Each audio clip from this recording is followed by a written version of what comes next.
Hey guys, Alex Man here, back in the garage again. So today's day 2, working on the timing chain on the 4Runner. Let's see where we're at. So it didn't take me an entire day to get this far. It took me a couple hours just kind of fiddling around while I was waiting for the girlfriend to get up on Saturday morning.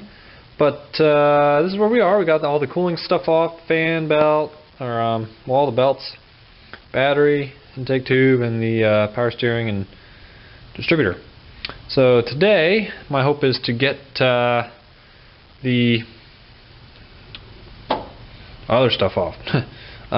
You know, all the stuff regarding the intake, disconnect the exhaust, and probably do everything up to unbolting the head. So let's see if we can get that done. So we got some hoses here and a couple wires, so we'll unplug all this stuff. Okay. Cut zip ties.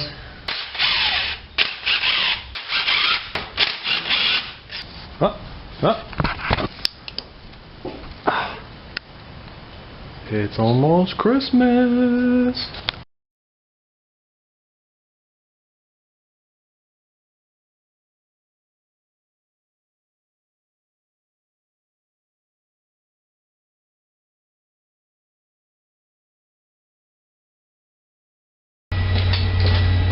Round Santa.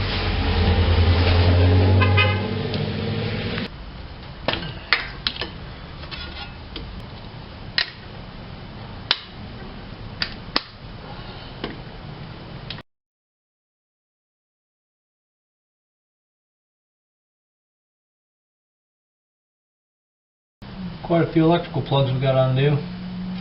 Throttle position sensor, a couple coolant temperature sensors, one for the engine, one for the cold start injector. These are both for the engine. One for the computer, I should say. The cold start injector itself. Vacuum switching valves for the AC and fuel pump, or fuel pressure regulator.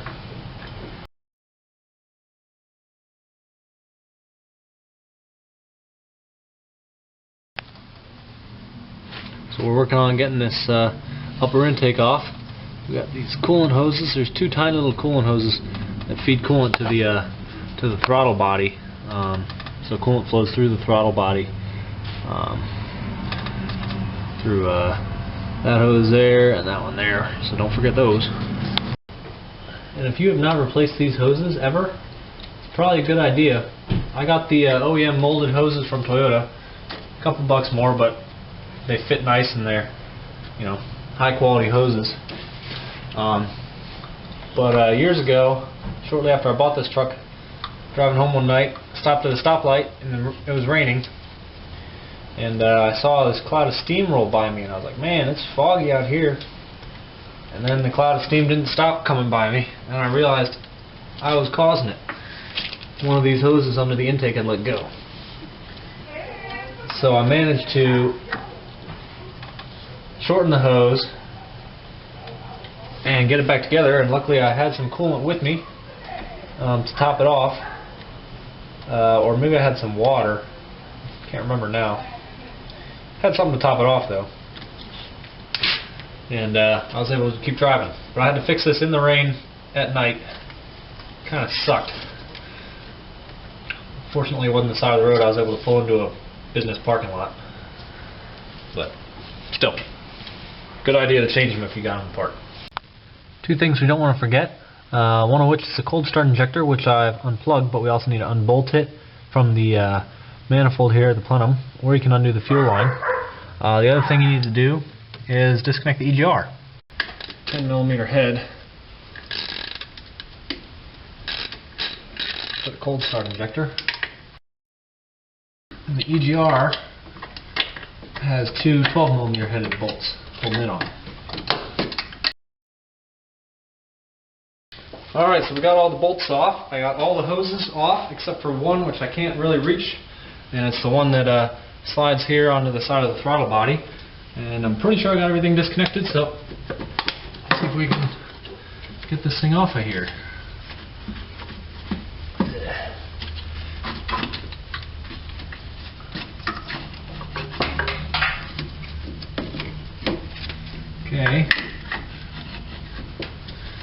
like I got everything,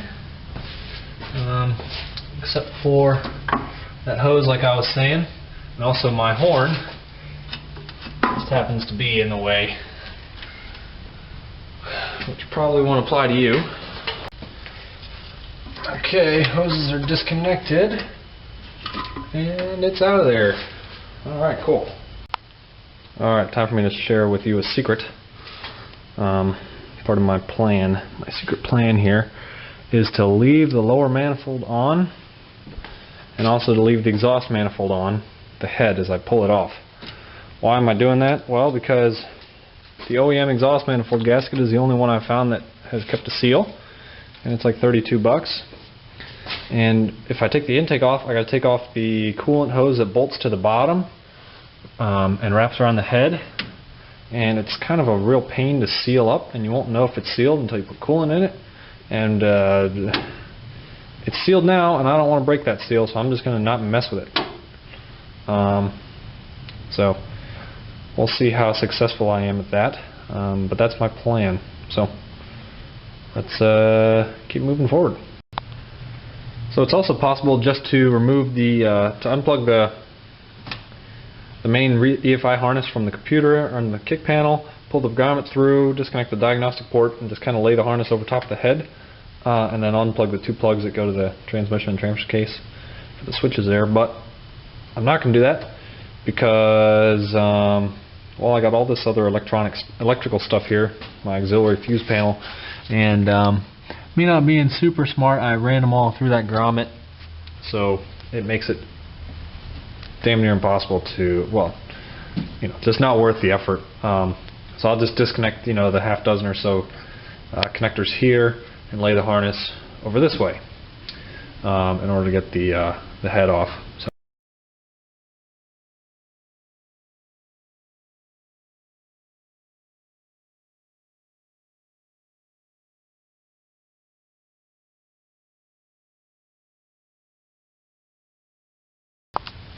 So here's one of the plugs here we need to disconnect to get that EFI harness out of there, and this goes to the transmission. It's the reverse light switch.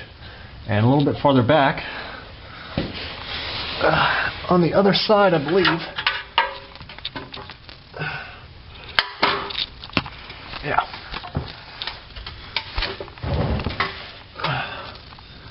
right back there, that's the transfer case switch, or the 4x4 switch. So we need to disconnect both of those. Oh, jeez. Oh,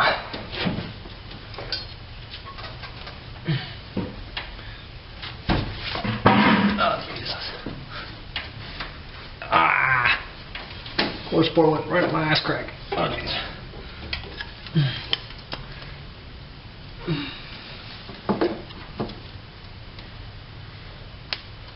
If you've ever worked on these old Toyotas, you know that the little metal clips they have on some of these sensor connectors are a real pain, because you got to pretty much get a pick in there to get them apart.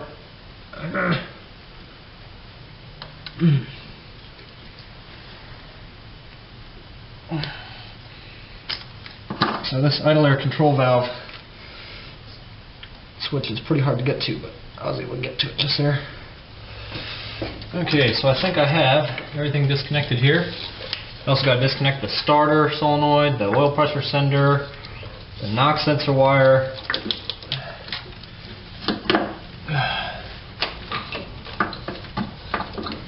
the two switches that go on the transmission,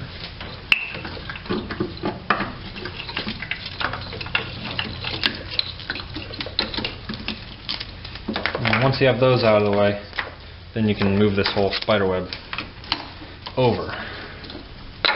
Alright, so now we need to disconnect the fuel system from the fuel rail, which is connected to the lower manifold here. So I'm going to disconnect this fuel line here by loosening the big nut that's on this. This is called the pulsation damper. Later years actually don't have one. So there may be residual fuel pressure in here. This truck's been sitting for a week or so, so probably not, but just be prepared to catch, well, if there's pressure, it'll spray out, but there's definitely fluid that'll drip out. So be prepared for both.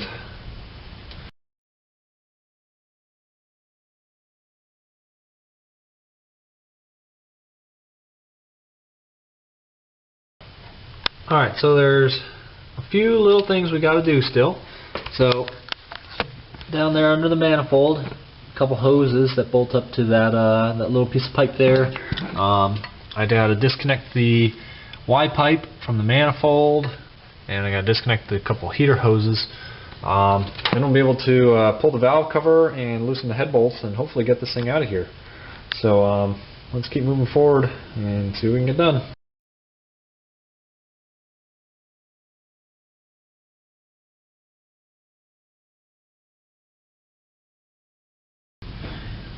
Let's see if we can get these hoses off the tubes.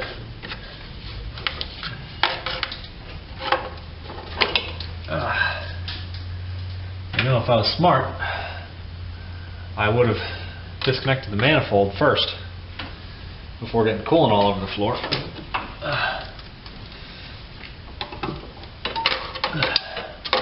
But I'm not. I'm more of a ready, fire, aim guy.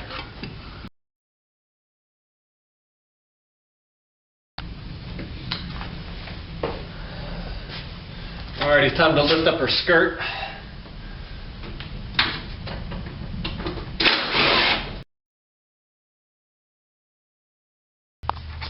So I just removed that panel there, which will get us access to that hose. Nope, where is it? That hose clamp there.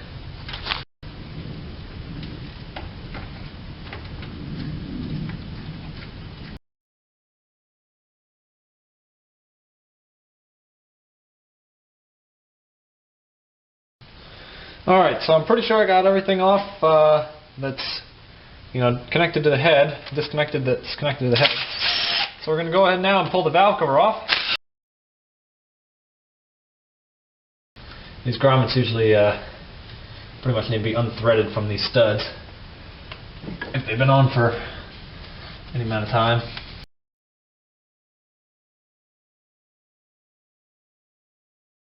Alright, so now that we got that,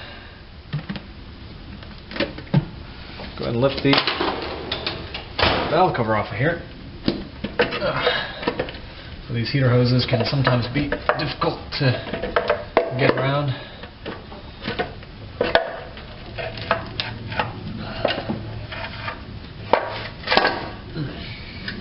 Oh jeez, what have I done? Got a bunch of dirt in there. Not ideal. So a word of advice, be more careful than me. If your valve cover is covered in friggin' dirt, don't tilt it onto your valve train. I gotta clean all that crap off. What a mess. What an idiot. Alright, now we gotta remove the cam chain. So rotate it over like that.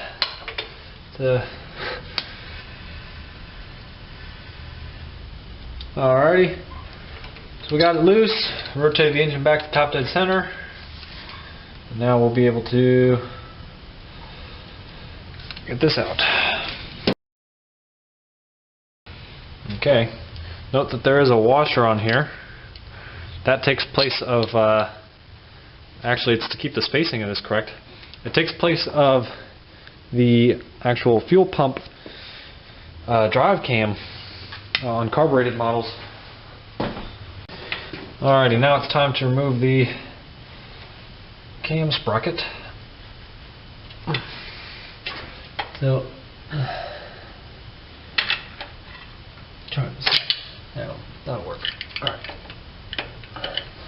Now, if you're really careful, you can keep that tight on the lower cam sprocket. That way you could just tighten it back up. Reinstall it and get the timing back right where it was. But for what we're doing today, it doesn't matter. Don't forget that bolt. Which bolt?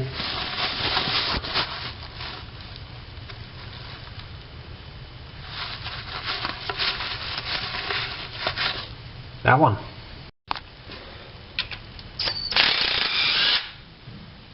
12mm head on this one.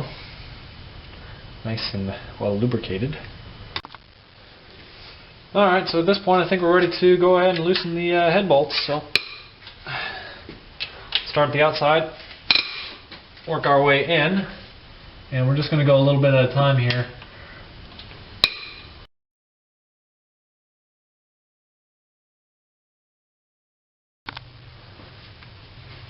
If the last few shots were super blurry, the camera was on macro mode and I didn't even know. So I'm sorry. So now we can remove these head bolts.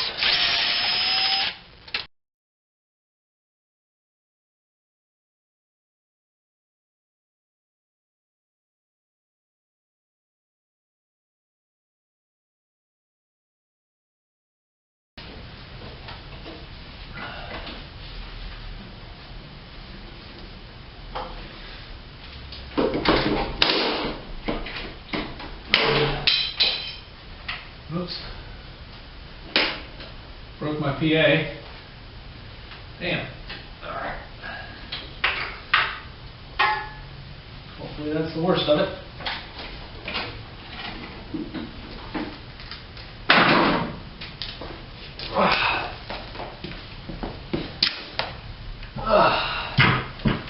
Oof. It's heavier that way. Oof. But it came out. Damage report, Mr. Sulu. So the head is a lot harder to manage when it's weighing twice as much as normal. Broke my PA. I remember seeing that before and thinking, alright, I better remember to take that off before we do this. And I forgot. And also broke the timing chain here, guide. Not a huge deal. We're going to replace it anyway, so it's just a matter of making sure that I don't drop it down into the oil pan. And there's the piece. So looks like we're alright. So this engine has it had 145 on it when I bought it, and since then I don't know how many miles I've put on it exactly, but I'd guess that this engine has right around 200,000 miles. No smoke, doesn't use any oil. So let's have a look at the cylinders. Yep, beautiful. So you can see the top here where the rings are, and there's not really any ledge. I mean, there's carbon buildup, but there's no well, I guess it's hard to tell what's metal and what's carbon, but it's not significant, I'll put it that way. And you can see the crosshatch is still nice there. So yeah, this engine's in good shape, I would say. So, genuine Toyota head gasket there. Sure looks like it held up just fine. Looks like it's in good shape. I guess we'll pull it off and check out the deck.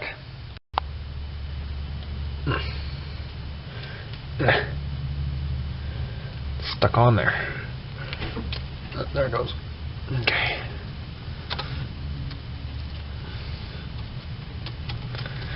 That's the thing about these graphite gaskets, they leave quite a mess to be cleaned up. But if they seal up good, it's all worth it to me. Definitely looks alright there. Cool. And of course this needs to be cleaned off, but at first glance, nothing bad, no signs of any sort of leaking or anything around the water jackets or between cylinders or anything like that, so everything looks pretty good from here. Alrighty guys, well I think that's enough progress for today. We managed to get the head off, so that's a good milestone right there, good stopping point. Next time we see each other, I'll be taking off the timing cover, changing out the timing components, and then I guess we'll start reassembly. And clean up a bunch of crap. So we'll just have to remove the AC stuff, lay it off to the side, don't want to discharge it, and pull off the timing cover and do what we got to do. Keep going. So I hope you enjoyed this video. Stay put for the next one, and yeah, thanks for watching. Hey guys, one last thing real quick.